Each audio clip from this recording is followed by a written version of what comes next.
төп жана Сузак командалары ортосунда терең ишеничтебиз жана эки командага ийгилик жана сиз эми алдыңкы бөлүккө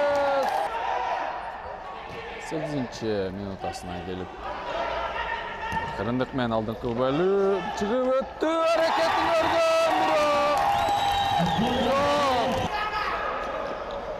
Өткөн оюнда Сузак командасы да Бакаята менен болгон оюнда ушундай баштоо аракетин көрөт. Дагы бир катачылык жана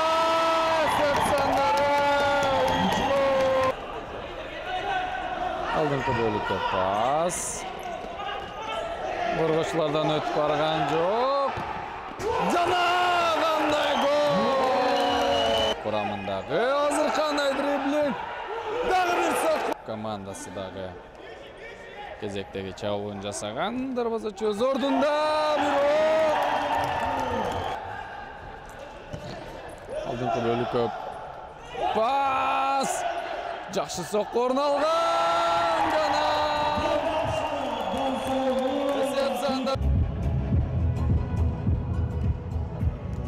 оюндарын айтып өтөм, анткени дээрлик убакыт жок. Басып таштап чыгып кеттү жана дарбазачы өз ордунда ал эми кандай гол! Сузак алдыңкы бөлүккө пас, катачылыкка жол берүү. Аракетин көрө алган жок.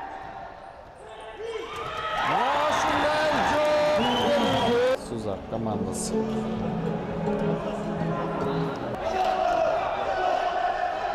Эми коргонууга мажбур жана эсеп санары. Үчүнчү голду киргизип кетти.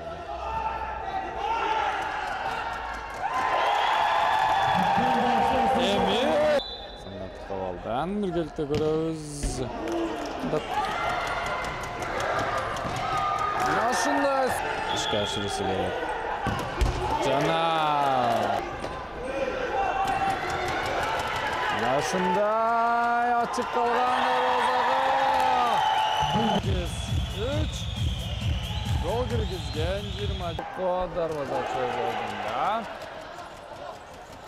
Эми бирге бир чыгуу жана ачылык жана эми эч кандай мүмкүнчүлүк